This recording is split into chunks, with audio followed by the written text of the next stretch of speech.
Hello friends, नमस्ते प्रणाम। हम सालू मिश्रा अपना यूट्यूब चैनल से स्वागत अभिनंदन करतानी।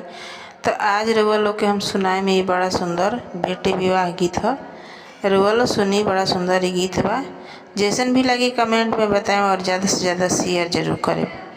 तो चली हमनी के गीत के सुनल जा।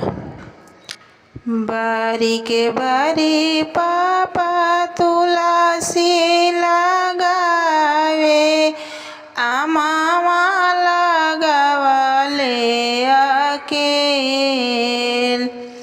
बारी के बारी पापा तुलसी लगावे, आमावा लगावले अकेल। आमावा लगावले अकेल। जे कर तुलसी वही रे घरे जाई है, रही जाई है आमावा अकेल। जे कर तुलसी वही रे घरे जाई है, रही जाई है आमावा अकेल।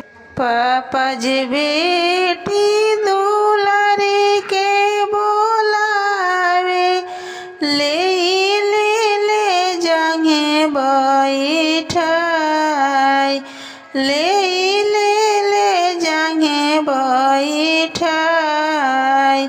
कवन कवन गुण सिखलो मोर बेटी, हमारा से दिहा तो बताई। कवने कवने गुण सिखलो मोरे बेटी, हमारा से दिहा तो बताई। से जिया से उठबो पापा अंगना बरबो, बरतन माजब मन लगाई।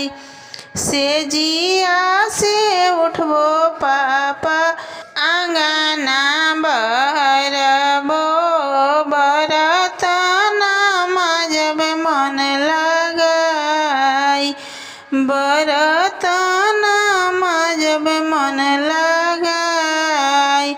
नहाई धोई पपर सोया हम करबो, सासू के छुआबो में पाँव, सासू के छुआबो में पाँव। सास ससुर के पापा माई बाप मनबो, ननदी के बहिनी अपन। सास ससुर के पापा माई बाप मनबो, लहुरी ननदिया के बहिन, लहुरी ननदिया के बहिन। लहुरा देवरवा के भाई हम मनब, जेठनिया के दीदिया जरूर, जेठनिया के